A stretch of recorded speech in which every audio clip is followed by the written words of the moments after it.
मिट्टी ने उसे कोई नुकसान नहीं पहुंचाया और इसी तरह वह एक बार फिर अंधेरी रात में जान बचाकर दौड़ा। उसके कानों में आरी की आवाज गूंज रही थी जो उसके दिमाग की नसों को झकझोर रही थी। भले ही वह एक बेकाबू घोड़े की तरह किसी दुकान में घुसने के लिए भागा, शायद उसने देखा कि वहाँ और लोग भी हैं। कसाई उसका पीछा करते हुए वहाँ नहीं आया। वीला की आपबीती सुनने के बाद दुकान के मालिक ने तय किया कि वह उसे छोटे शहर में पुलिस के पास ले जाएगा। जब वे बोरियत में गाड़ी का इंतजार कर रहे थे तभी मालिक ने अचानक एक बोरा और रस्सी निकाल ली।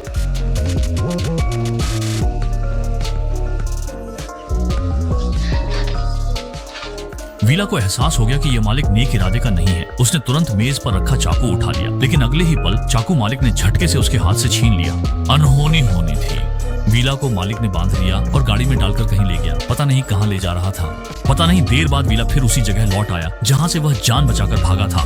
कसाई और मालिक एक ही परिवार के थे। उन्होंने वीला को एक मानव आकार की कुर्सी पर बांध दिया, फिर ऊपर की मंजिल से सूखी लाश को नीचे लाए और वीला की उंगली काटकर ताजा खून निकालकर सीधा उस सूखी लाश के मुंह में डाल दिया।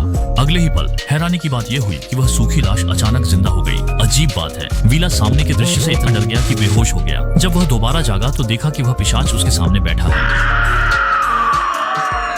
जितना ज्यादा वीला चीखता, ये सनकी कसाई उतने ही ज्यादा खुश होते। उनकी बातों से पता चला कि यह पिशाच असल में उनका दादा है, जो कभी खुद भी एक बेहद सनकी कसाई था। अब वह बूढ़ा हो चुका है और उसे जिंदा रहने के लिए ताजे खून की जरूरत होती है। अपने दादा को पुराने दिनों का स्वाद चखाने के लिए वे वीला को पिशाच के सामने ले आए और कोशिश की कि दादा उसे मार दे। लेकिन कई बार कोशिश के बावजूद दादा हथौड़ा तक नहीं उठा पाए और हर बार हथौड़ा वीला के सिर के पास से गुजर गया। एक कसाई रोक नहीं पाया। वह हथौड़ा लेने और वीला को मारने के लिए आगे बढ़ा, लेकिन वीला को भागने का मौका मिल गया। वह मुड़कर दूसरी मंजिल की खिड़की से कूद गया।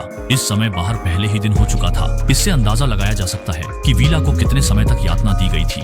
वह मुश्किल से जमीन से उठा, लंगड़ाते हुए सड़क की ओर भागने लगा। चूंकि उसका शरीर घायल था और वह ठीक से चल नहीं पा रहा था, इसलिए कसाई ने जल्दी ही उसे पकड़ लिया और चाकू से उसकी पीठ पर बार बार वार करने लगा, जिससे उसका खून उसके कपड़ों को लाल कर गया। संकट की घड़ी में अचानक एक बड़ी बस आ गई और सीधे एक कसाई को टक्कर मार दी। वीरा ने ट्रक ड्राइवर से मदद की गुहार लगाई, लेकिन जैसे ही वह गाड़ी से उतरा, उसने देखा कि एक कसाई धीरे धीरे इलेक्ट्रिक आरी लेकर उनकी ओर आ रहा है। दोनों ने जल्दी से गाड़ी का दरवाजा बंद किया और फिर दूसरी तरफ से तेजी से भाग निकले।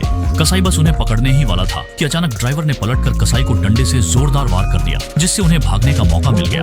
ठीक उसी समय एक छोटी कार वहां आ गई। वीरा ने मौके का फायदा उठाकर जल्दी से उसमें चढ़ गई और ट्रक ड्राइवर को अकेला वहीं छोड़ दिया। अब वीरा ही एकमात्र जीवित बची थी।